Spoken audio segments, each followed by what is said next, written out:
Inclinemos nuestros rostros para orar. Nuestro Padre y nuestro Dios, te damos gracias por tus múltiples bendiciones para con nosotros. Te damos gracias especialmente por tu palabra, porque es una guía segura en un mundo donde hay tanta confusión. Pedimos, Señor, que al estudiar en cuanto al duelo en el huerto, que tu Espíritu Santo nos acompañe y nos instruya. Te damos gracias por escuchar nuestra oración, pues te lo pedimos en el precioso nombre de Jesús. Amén. Vamos a comenzar nuestro estudio en esta noche en el libro de Génesis, el capítulo 2 y los versículos 16 y 17. Y en un momento vamos a ir a San Juan 1 y el versículo 1 al 3, pero quiero colocar un marco primero. Génesis, el capítulo 2 y el versículo 16 y 17. Dios ha creado a nuestros primeros padres. Y dice la Biblia que colocó un árbol en medio del huerto, un árbol prohibido. Y dice lo siguiente en cuanto a este árbol. Y mandó Jehová Dios al hombre diciendo: de todo árbol del huerto podrás comer, mas del árbol del bien y del mal, de la ciencia del bien y del mal, no comerás, porque el día que de él comieres, ciertamente morirás. En otras palabras, Dios le estaba diciendo al hombre: tú tienes que vivir una vida en perfecta armonía con mi ley para continuar viviendo.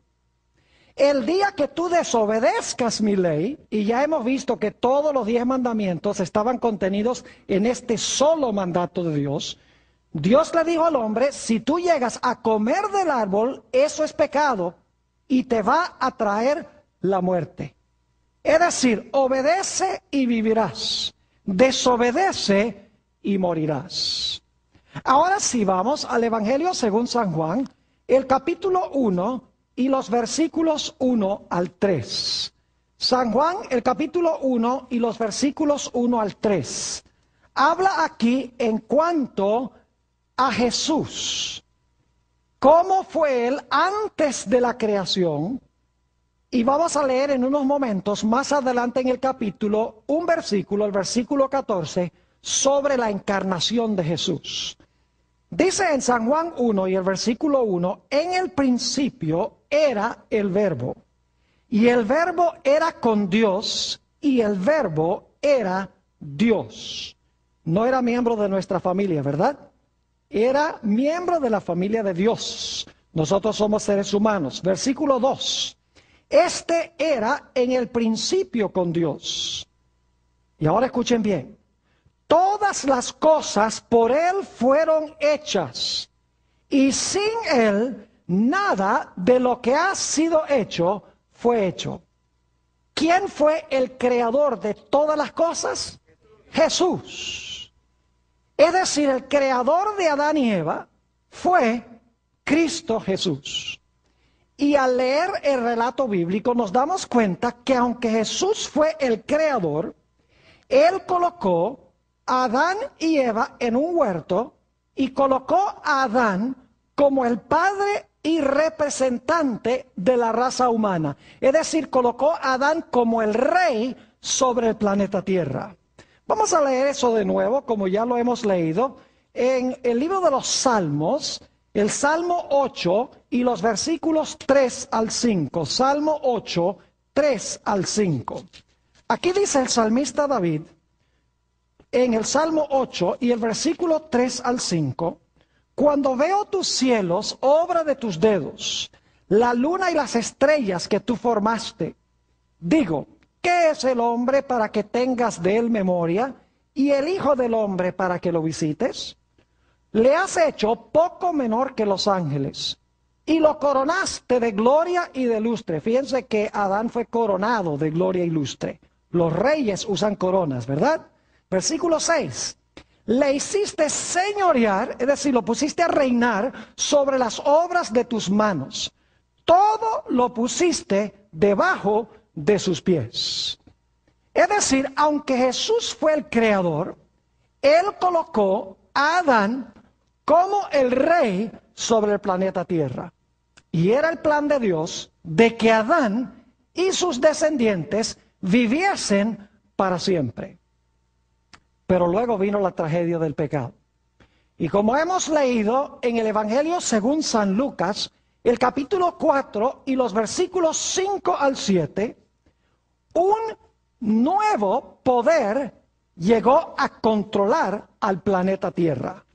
Vamos a leer eso en el Evangelio según San Lucas, el capítulo 4 y el versículo 5. Dice: y le llevó el diablo a un alto monte, y le mostró en un momento todos los reinos de la tierra. Y le dijo al diablo: a ti te daré toda esta potestad y la gloria de ellos, porque a mí ha sido entregada y a quien quiero la doy. Si tú, postrado, me adorares, todos serán tuyos. Es decir, el diablo dice: a mí ha sido entregado el reino o los reinos y a quien yo quiero se los doy. Obviamente los reinos pertenecían al principio a Adán. Este mundo pertenecía a Adán, le fue dado como un regalo por Jesús, el Creador. Pero como Adán y Eva escogieron pecar, fueron destituidos de su posición de reinado y se sentó sobre el trono de este mundo Satanás. Y la raza humana necesitaba a un redentor. Pero como estudiamos en nuestro último tema, no había nadie dentro de la raza humana que no hubiese sido vencido por Satanás. Porque en Romanos 3:10 dice: todos han pecado, no hay justo ni aún uno. Todos han pecado y están destituidos de la gloria de Dios.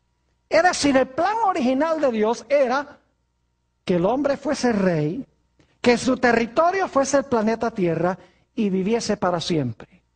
Cuando Adán pecó y sus descendientes pecaron, se estropeó el plan. El hombre perdió el trono, perdió el planeta y ahora entró al mundo la muerte. Se necesitaba a un redentor que nuevamente recuperara el trono, recuperara el territorio e hiciera posible la vida eterna en vez de la muerte. Pero dentro de la raza humana no había nadie que pudiese recuperar lo que se había perdido. Pero como hemos estudiado, Dios descendió al huerto y le habló a la serpiente, estando Adán y Eva escuchando lo que Dios decía. Y Dios le dijo a la serpiente, a Satanás: yo voy a mandar una simiente a este mundo nacida de mujer. Esa simiente te va a hacer la guerra. En el proceso de la guerra tú le vas a causar dolor, le vas a herir en el calcañar, pero te va a salir caro. Porque en el proceso de la guerra, él te va a dar un golpe mortal en la cabeza y de ese golpe tú no te vas a recuperar. Es decir, lo voy a mandar a esta simiente para recuperar todo lo que perdió el primer Adán. Ahora, ¿cómo se iba a recuperar lo perdido? Ustedes recuerdan que el primer resultado del pecado del hombre fue que se fue la gloria que lo cubría y ahora se vio ¿cómo? Se vio desnudo. Es decir, era necesario cubrir de nuevo la vergüenza de su desnudez para restaurarlo a su condición original.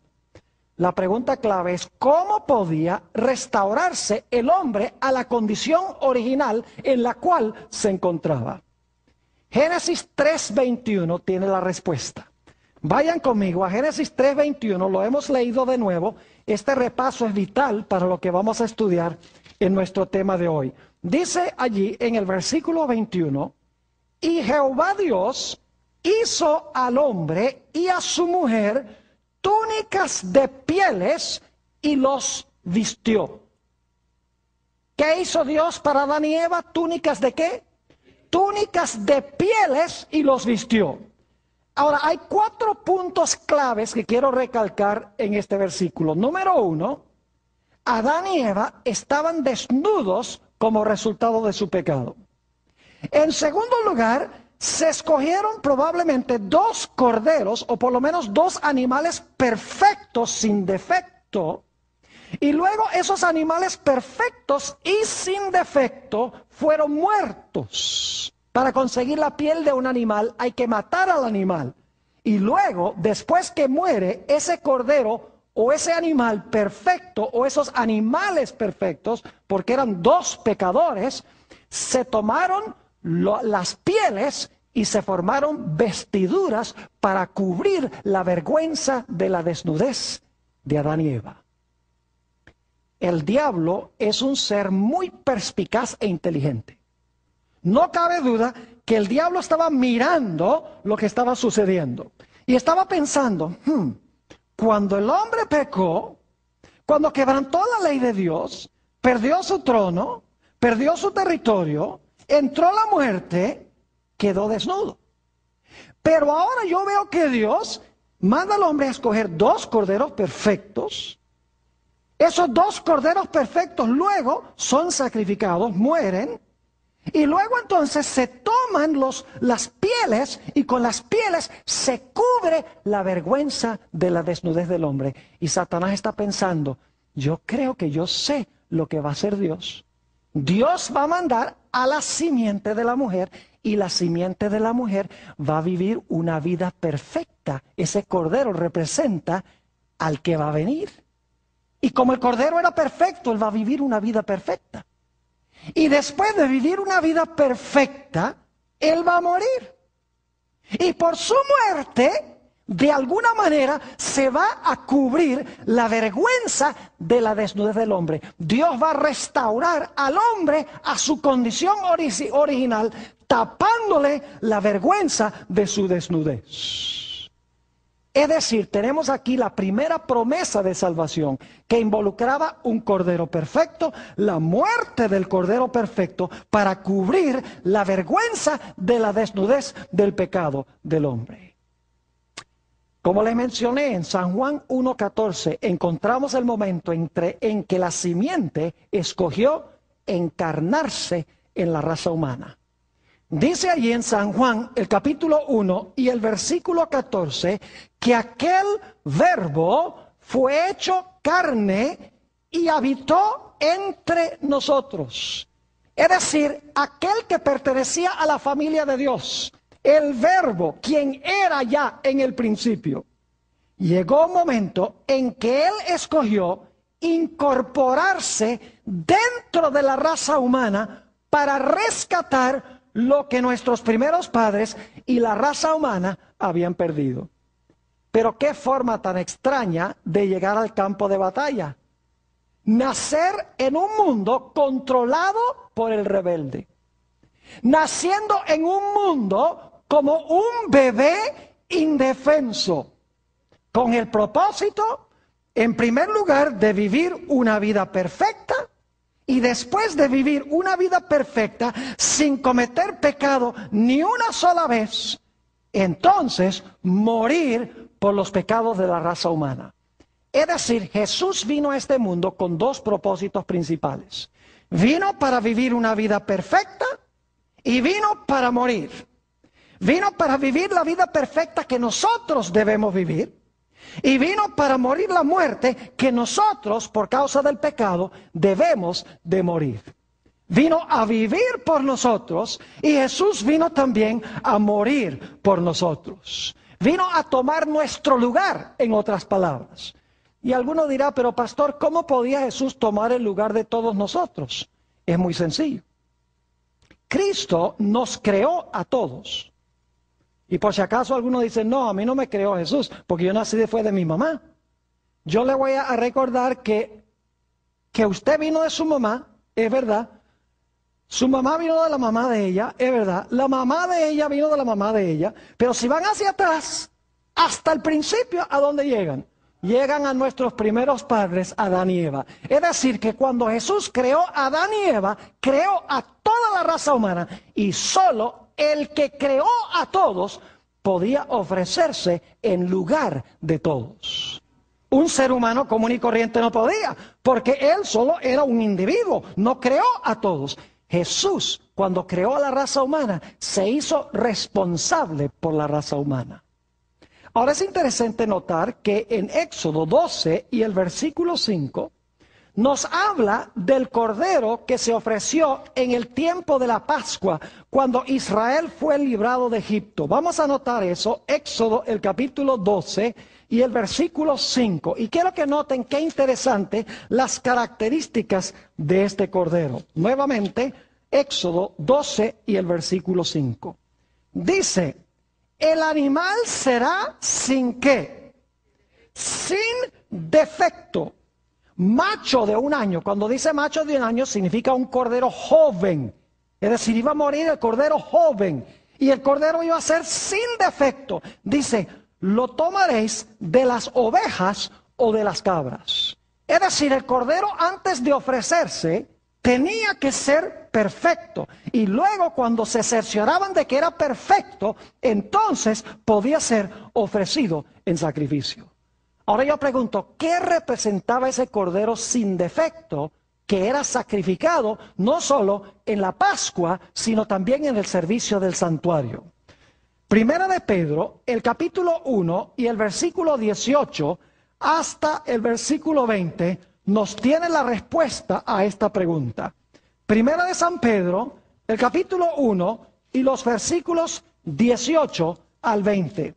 Hemos leído esto antes, pero vale la pena leerlo de nuevo, porque es un pasaje hermoso.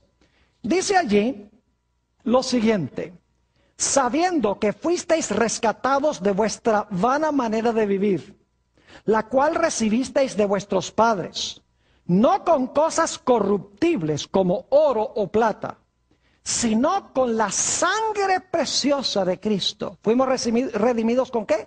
Con la sangre preciosa de Cristo, como de un ¿qué? Un cordero. ¿Qué clase de cordero? ¿Sin qué? Sin mancha y sin contaminación. Ya destinado desde antes de la fundación del mundo, pero manifestado en los postreros tiempos por amor de vosotros. Yo pregunto entonces, ¿qué representaba ese cordero perfecto? La perfección de Jesús, que nunca pecó. ¿Qué representaba la muerte de ese cordero?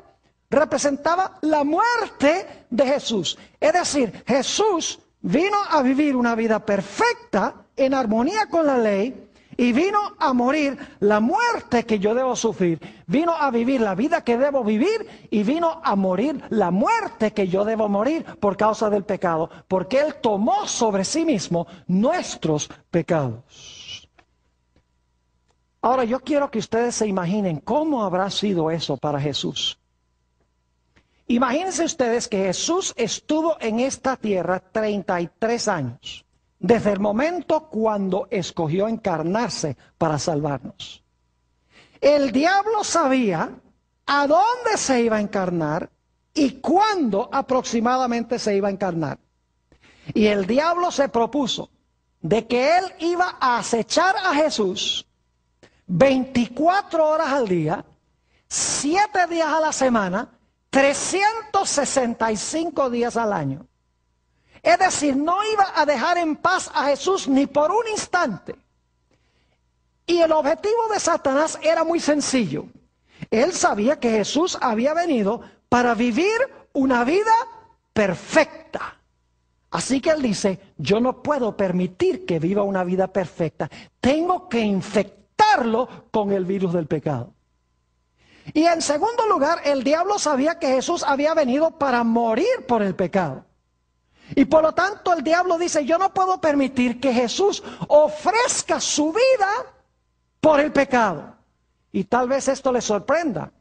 Tal vez estén diciendo, no, pero el diablo quería matar a Jesús. No, Señor. Vamos a encontrar en nuestro estudio esta noche que no era el objetivo de Satanás matar a Jesús. Bueno, sí lo quería matar, pero no quería que Jesús ofreciera su vida. Es diferente quitarle la vida que Jesús, al final de su ministerio, ofrecer su vida. Así que el diablo dice, yo tengo que impedir que él viva una vida perfecta y yo tengo que impedir que él muera. Y el diablo escogió 4 estrategias para cumplir su objetivo. En primer lugar, el diablo dice, yo tengo que matarlo antes de que él ofrezca su vida en la cruz. Es decir, yo sé que al final de su vida los pecados van a ser colocados sobre él y él va a ofrecer su vida en rescate por muchos. Pero yo lo que voy a hacer es matarlo antes de que llegue ese momento. Antes de que él ofrezca su vida, yo lo voy a matar y voy a cortar su ministerio. Y saben que el diablo procuró en varias ocasiones matar a Jesús. Desde el mismo momento que el Señor Jesucristo iba a nacer. Ya lo hemos leído, no lo vamos a leer de nuevo, Apocalipsis el capítulo 12 y el versículo 4. Nos dice que el dragón se paró al lado de la mujer para devorar a su hijo cuando hubiese nacido.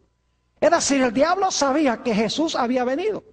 Y el diablo quería, cuando Jesús era un bebecito en Belén, él quería cortar esto de una vez. Antes que Jesús viviera una vida perfecta y ofreciera su vida en rescate por los pecados, Satanás dice, yo acabo con esto desde un comienzo, lo mato. Pero ¿saben que esa no fue la única ocasión en que Satanás procuró matar a Jesús? Hubo otras ocasiones también. Por ejemplo, en San Mateo, el capítulo 8 y el versículo 24, nos habla del hecho de que Jesús estaba una vez en un barco con sus discípulos. Y se levantó una soberana tormenta allí en el lago, que parecía que el barco se iba a hundir porque se estaba llenando de agua. ¿Saben ustedes que los evangelios dicen que esta tormenta no era época de tormentas? En realidad esta tormenta era fuera de tiempo. Fue una tormenta en verano, en otras palabras, cuando no llovía, cuando no había vientos. ¿Quién creen ustedes que sabía que Jesús estaba durmiendo en ese barco? Satanás. ¿Y qué propósito tenía Satanás? Él quería ahogar a Jesús. En otra ocasión, y esto se haya relatado en Lucas 4, 28 al 30, Jesús se encontraba predicando en la sinagoga en Nazaret. Y Jesús dijo algunas cosas que a la gente no le gustó. Dijo que en los días de Eliseo, Dios favoreció a un hombre que era sirio, que no era israelita, se llamaba Naamán, y favoreció a una viudita que no era ni siquiera israelita. Y ellos, siendo muy nacionalistas, se enojaron con Jesús. Y dice la Biblia que lo sacaron empujado de la sinagoga y lo llevaron a un precipicio con el fin de echarlo abajo. ¿Quién creen ustedes que quería que Jesús fuera echado abajo en ese precipicio? Era Satanás. Ustedes pueden leer en varias ocasiones durante el ministerio de Jesús, Satanás procuró que apedrearan a Jesús. Un ejemplo lo encontramos en San Juan 8 y el versículo 59. Jesús acababa de decir, antes que Abraham fuese, yo soy. Se estaba proclamando el gran yo soy del Antiguo Testamento, de Éxodo 3 y el versículo 14. Y se enfurecieron. Y dice que recogieron piedras para tirárselas a Jesús, pero no había llegado todavía la hora de la muerte de Jesús. Y Jesús desapareció en medio de ellos. En otras ocasiones, como relata San Marcos 1 y el versículo 23 y 24, nos dice la historia que a veces los demonios, los endemoniados venían corriendo hacia donde estaba Jesús, indudablemente con el fin de destrozarlo. Y claro, cuando llegaban a donde estaba Jesús, se tenían que parar porque se daban cuenta en la presencia de quién estaban. Inclusive en Marcos el capítulo 1 dice que los demonios declaraban, dice, nosotros sabemos quién eres tú eres el Santo de Dios. Y no podían acercarse a Jesús, ni podían poner un solo dedo sobre Jesús. Es decir, el diablo quería matar a Jesús antes de que Jesús llegara a su hora en que debía ofrecer su vida en rescate por muchos. La segunda estrategia de Satanás fue la de tratar de infectar a Jesús con el virus del pecado. Porque si infectaba a Jesús con el virus del pecado, Jesús estaría en la misma condición que nosotros. Jesús hubiera necesitado un redentor. Alguien que viviera una vida perfecta por él. Alguien que muriera por él. Y no había más nadie en el universo. Solo el Creador podía hacer eso. Y por lo tanto Satanás dice, si no lo puedo matar antes de que ofrezca su vida, Lo que sí voy a hacer es infectarlo con el virus del pecado para que su sacrificio no sea perfecto. Así que Satanás se propuso a infectar a Jesús con el virus del pecado. Lo atacó incesantemente. Noche, mañana, tarde, 24 horas al día, lo acechó, lo tentó. Pero la Biblia nos dice que cada ataque de Satanás era respondido con Jesús, con las palabras, escrito está. Nos dice en Hebreos el capítulo 4 y el versículo 15 en cuanto a Jesús. Si van conmigo allí, Hebreos el capítulo 4 y el versículo 15 nos habla en cuanto a la perfección de Jesús. Este es un texto muy bien conocido y muy alentador, muy hermoso.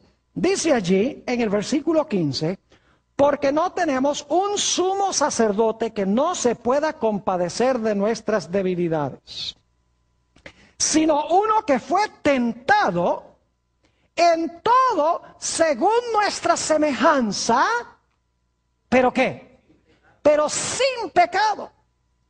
¿En cuántas cosas fue tentado Jesús como nosotros?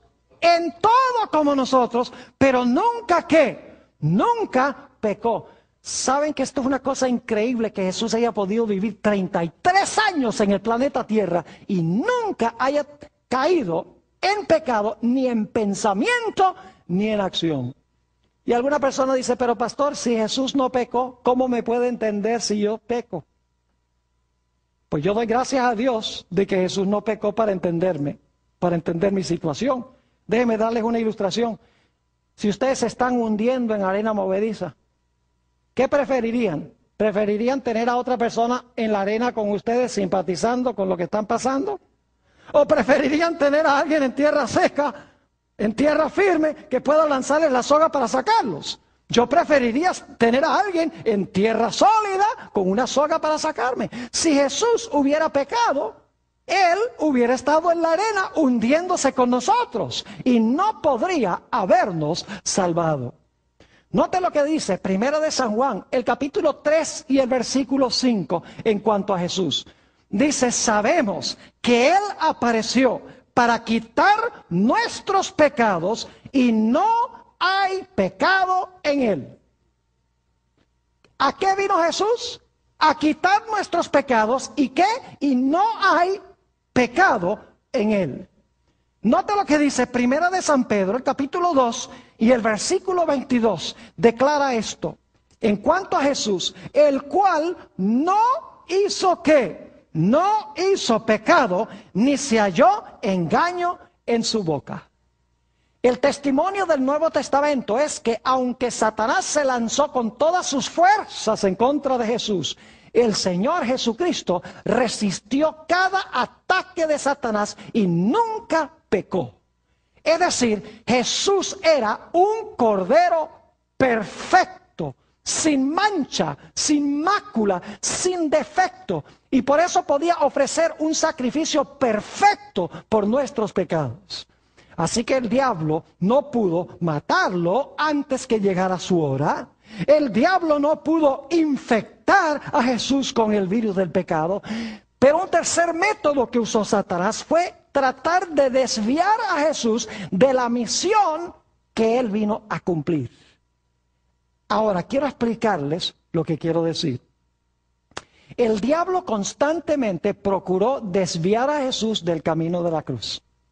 Porque él sabía que si Jesús moría en la cruz, su reino iba a quedar liquidado para siempre.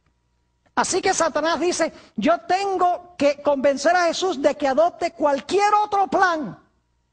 Inclusive sería bueno que adoptara el plan de sentarse en el trono en Jerusalén para gobernar sobre los judíos, que es lo que ellos quieren, desviarlo del camino de la cruz. Y el diablo lo hizo de varias formas. Solamente les voy a mencionar los versículos por la premura del tiempo, pero ustedes los tienen en sus listas. En Mateo el capítulo 4 y el versículo 8 y 9, nos dice que el diablo llevó a Jesús a un alto monte, le mostró todos los reinos de la tierra. Y lo que Satanás le está diciendo a Jesús es esto, mira, ¿tú crees que tú tienes que morir para recuperar todos esos reinos? ¿Tú crees que tú tienes que dejar que te escupan la cara y que te den golpes y que te pongan una corona de espinas, como dice la profecía de Isaías 53. ¿Tú crees que tú tienes que ponerte en manos de tus criaturas para que ellos te maltraten, para recuperar los reinos del mundo? El diablo dice, no. Dice, hay un camino más fácil. Lo único que tú tienes que hacer es, tú te arrodillas y me adoras por un instante y te lo doy todo gratis. Tratando de desviar a Jesús de la cruz y adoptar un camino más fácil. Varias veces durante el ministerio de Jesús, y tenemos un ejemplo en San Juan 6:15, varias veces la turba procuró tomar a Jesús por la fuerza para colocarlo como rey. El diablo quería que Jesús se proclamara rey de los judíos y se sentara en el trono sobre un reino terrenal. Es decir, no quería que Jesús muriera para recuperar el reino, sino que quería que Jesús ocupara el trono de David, gobernando sobre la ciudad de Jerusalén y sobre los judíos. Pero dice allí en San Juan 6 y el versículo 15, cuando trataron de tomarlo por la fuerza, Jesús se fue al otro lado del lago, a un lugar solitario, y se puso a orar. No se desvió del camino. Inclusive sus propios discípulos a veces se prestaron para tratar de desviar a Jesús del camino de la cruz. Tenemos, por ejemplo, en San Mateo el capítulo 16 y el versículo 23. Después que San Pedro dijo, tú eres el Cristo, el Hijo del Dios viviente. Y Jesús le dice, oh, bienaventurado eres Simón, has hablado muy bien. Y Pedro se está sintiendo muy bien. Luego Jesús le dice a los discípulos, es necesario que el Hijo del Hombre vaya a Jerusalén, sea maltratado, caiga en manos de los líderes, sea muerto y resucitar al tercer día. Y dice allí en San Mateo 16 que el apóstol Pedro tomó a Jesús del brazo y le dijo, no seas tan pesimista, que tú vas a ir a Jerusalén a morir. El Mesías no muere, el Mesías se sienta en el trono de Jerusalén. ¿Y qué le dijo Jesús? No estaba hablándole a San Pedro. Jesús le dice, apártate de mí, Satanás, porque me eres ¿qué? Porque me eres un estorbo, eres piedra de tropiezo. Es decir, Pedro se estaba prestando como instrumento para tentar a Jesús de que no fuera la cruz, sino que fuera la clase de Mesías que los judíos estaban esperando. Unos pocos versículos después, en el capítulo 17 y el versículo 4, Jesús subió con 3 de sus discípulos al monte de la transfiguración, con Pedro, Santiago y Juan. Y Jesús se transfiguró delante de ellos, como se verá cuando venga en poder y gloria en su segunda venida, para que ellos captaran una vislumbre de lo que iba a venir después de la cruz. Y descienden sobre el monte 2 personajes, Moisés y Elías. Moisés había muerto y resucitado, ido al cielo. Y Elías había sido trasladado al cielo de entre los vivos, cuando leemos el Antiguo Testamento. Y después de esta experiencia, el apóstol Pedro le dice al Señor Jesucristo, Señor, no vayamos a Jerusalén, porque ya iban en su último viaje para Jesús morir. Pedro le dice, no vayamos, Señor, a Jerusalén, construyamos 3 tabernáculos aquí y quedémonos en la montaña. Es decir, no vayas a Jerusalén a morir. Hacia el final del ministerio de Jesús. El relato se encuentra en San Juan 12 y el versículo 20 al 24. Vienen unos griegos para entrevistarse con Jesús. Y dice, queremos hablar con Jesús, porque hay muchos creyentes en Grecia que necesitan escuchar el Evangelio. Y los campos están maduros para la cosecha. Queremos que el maestro venga ya a Grecia a predicar. Y cuando van los discípulos para hablar con Jesús y le dicen, mira, hay unos griegos que quieren hablar contigo para que vayas a hacer una misionera en Grecia. Jesús dice algo que parece estar desconectado de la conversación. Jesús dice, ha llegado el momento en que el Hijo del Hombre sea glorificado. Es decir, no es tiempo de ir a Grecia. Es tiempo de ir a la cruz, mi hora ha llegado, es tiempo de morir. Y luego dice, si un grano de trigo cae en la tierra y muere, retoña y produce mucho fruto. Pero si cae en la tierra y no muere, queda solo y no produce fruto. Lo que está diciendo Jesús es, si yo voy a la cruz y muero, entre los griegos habrá mucho fruto, como resultado de mi muerte. Pero si yo voy a predicarle a los griegos y no muero, es en vano, porque de todas maneras siguen estando en sus pecados, porque necesito morir por los pecados de la raza humana. Es decir, Satanás procuró matar a Jesús antes que llegara su hora. Satanás procuró infectar a Jesús con el virus del pecado. No fue capaz. Trató de desviar a Jesús del camino de la cruz, sabiendo que si Jesús vivía una vida perfecta y moría, que su reino iba a quedar destruido. Pero el diablo usó un cuarto método para tratar de vencer a Jesús. Trató de desalentarlo. Lo que trató de hacer fue que Jesús se sintiera que su misión no iba a producir fruto. Es interesante notar que en San Juan, el capítulo 13, y los versículos 1 al 3, nos dice que Satanás se le metió a Judas. Y Judas fue con los dirigentes religiosos y tramó la venta de Jesús a los líderes religiosos. Ahora, yo pregunto, ¿era el plan de Judas de entregar a Jesús para que a Jesús lo mataran? No. Algunos comprenden mal, dicen, ay, sí, Judas entregó a Jesús para que lo mataran. No, ese no era el propósito. El propósito de Judas era entregar a Jesús para que el Señor Jesucristo, cuando lo fueran a arrestar, se escapara de las manos de los que lo fueron a arrestar. Y usted dice, Pastor Bor, ¿cómo sabe eso? Muy sencillo. Le salió mal el plan a Judas. Ustedes lo saben bien. Cuando Judas se dio cuenta que Jesús no se zafó de las manos de sus enemigos, ¿qué hizo Judas? Dice la Biblia que fue con el dinero y lo tiró allá delante de los líderes religiosos y dijo, he entregado sangre inocente. Y dice la Biblia que fue y se suicidó. El propósito de Judas era que Jesús, cuando lo arrestaran y lo maltrataran, que Jesús se zafara de sus manos y que no fuera a la cruz. El diablo no quería que Jesús fuera a la cruz. El diablo no quería que Jesús muriera en la cruz. Sí quiso matarlo antes que llegara su hora, pero cuando llegó su hora, no era su plan de que Jesús muriera.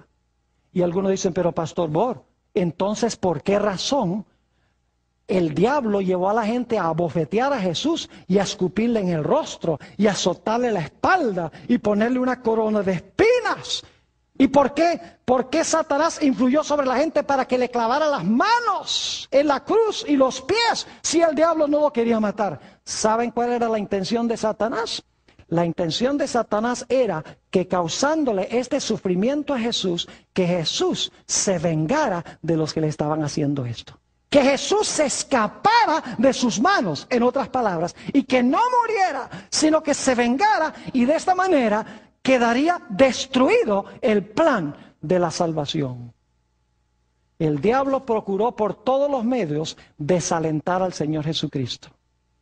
Vamos al Evangelio según San Mateo, el capítulo 26, y empezando en el versículo 38. San Mateo 26 y el versículo 38. Quiero que noten aquí lo que pasa con Jesús en el huerto del Getsemaní.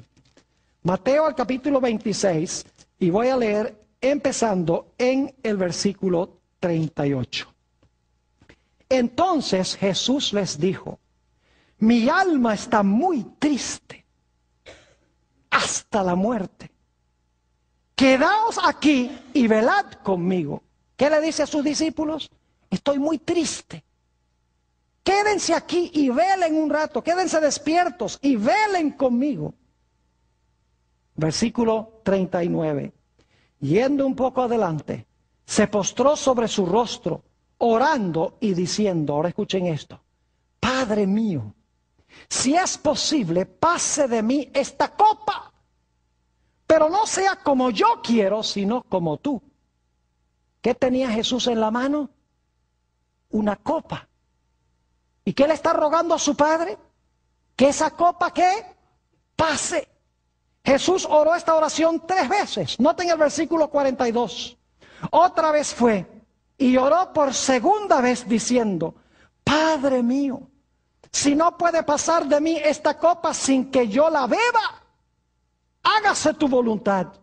Versículo 44. y dejándolos se fue de nuevo y oró por tercera vez diciendo las mismas palabras. Jesús oró 3 veces: Padre, quiero que pase de mí esta copa. Ahora yo quiero preguntarles, ¿qué era lo que contenía esa copa? Lo que tenía esa copa era la ira de Dios.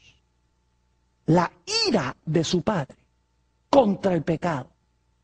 Ustedes recuerdan que en el libro de Apocalipsis hay 7 copas que tienen 7 ángeles.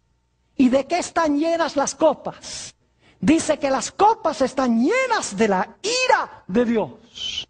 Es decir, la copa que Jesús tenía que beber estaba llena de la ira de Dios. Y enseguida decimos, ¿por qué estaba llena de la ira de Dios si Jesús nunca pecó? La razón es que Jesús tenía que beber la copa que tú y yo debemos beber. El Señor Jesucristo tenía que beber la copa de la ira de Dios contra el pecado, porque Jesús estaba tomando sobre sí mismo nuestros pecados. ¿Y saben quién le dio esa copa a Jesús? Note lo que dice San Juan, el capítulo 18 y el versículo 11. San Juan, el capítulo 18 y el versículo 11, nos dice quién fue el que le dio esa copa a Jesús. La copa que tú debes beber y la copa que yo debo beber. Dice allí en San Juan, el capítulo 18 y el versículo 11, Jesús entonces dijo a Pedro: mete tu espada en la vaina. La copa que el Padre me ha dado, no la he de beber. ¿Quién le dio la copa a Jesús? Su propio Padre. ¿Pero por qué si Jesús no pecó, no merecía la ira de Dios?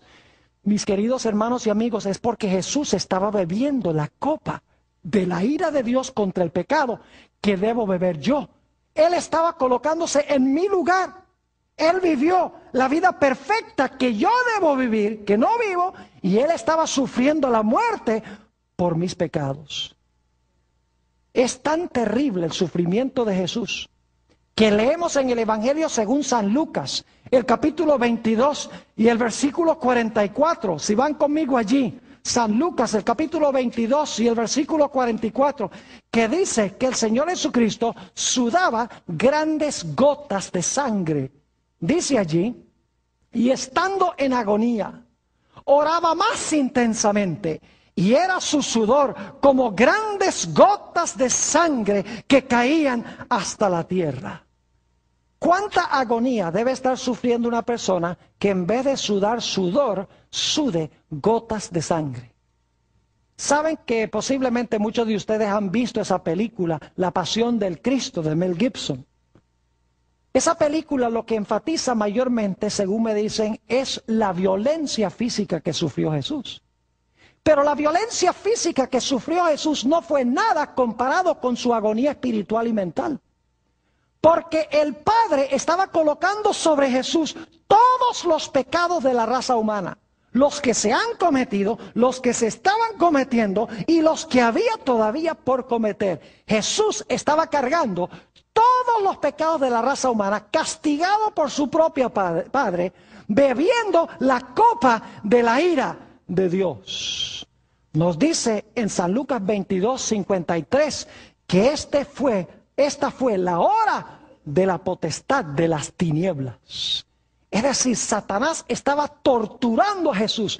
Es más, lo que Satanás le estaba diciendo a Jesús era: mira, si tú sigues adelante y bebes esta copa de la ira de tu Padre, nunca más vas a ver a tu Padre. Porque tu Padre odia tanto el pecado que si tú bebes la copa de la ira de tu Padre, vas a quedar separado eternamente de Él. Así que piénsalo bien. Porque si tú te bebes esa copa, nunca más vas a ver el rostro de tu Padre. Vas a quedar separado para siempre. Fíjense que está tratando de desalentar a Jesús. Y el diablo usó otros métodos para desalentar a Jesús. Por ejemplo, cuando sus discípulos debían estar orando por Jesús, ¿qué estaban haciendo? Estaban durmiendo. Judas, uno del círculo de los discípulos, lo entregó. San Pedro, uno de los más importantes discípulos, ¿qué hizo? Lo negó. Es decir, Satanás obró sobre los discípulos para que se durmieran. Satanás obró sobre Judas para que lo entregara.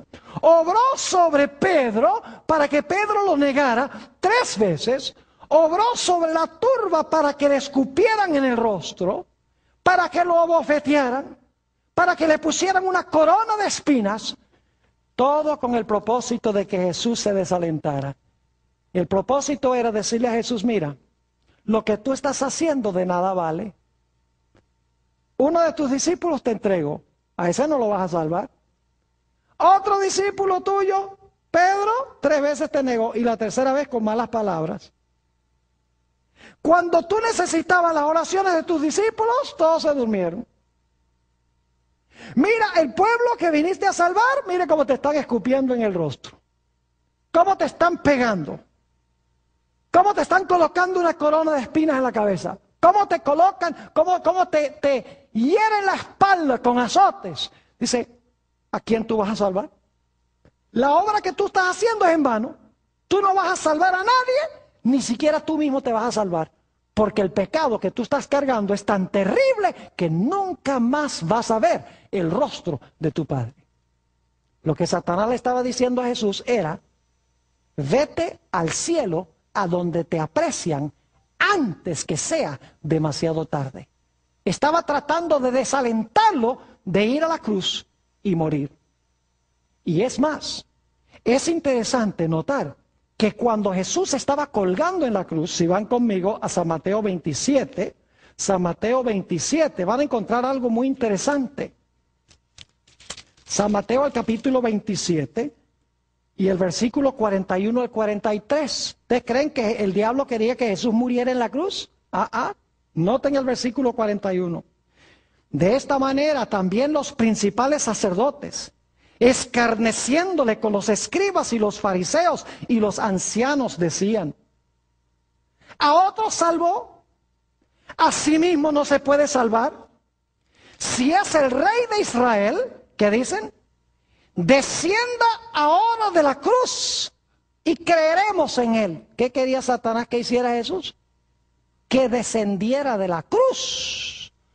Y luego dicen, confió en Dios. Líbrele ahora si le quiere, porque ha dicho, soy hijo de Dios. Hasta última hora, Satanás está tratando de convencer a Jesús de que Jesús haga ¿qué cosa? De que Jesús se baje de la cruz y no muera. Porque él sabe que si Jesús, habiendo vivido una vida perfecta, muere en la cruz, su reino, el reino de Satanás, está destruido de una vez por todas. Y Jesús habrá recuperado el trono, Jesús habrá recuperado el territorio y Jesús habrá hecho posible la vida eterna para todos aquellos que le reciben como su Salvador. Y luego llegamos a la escena final.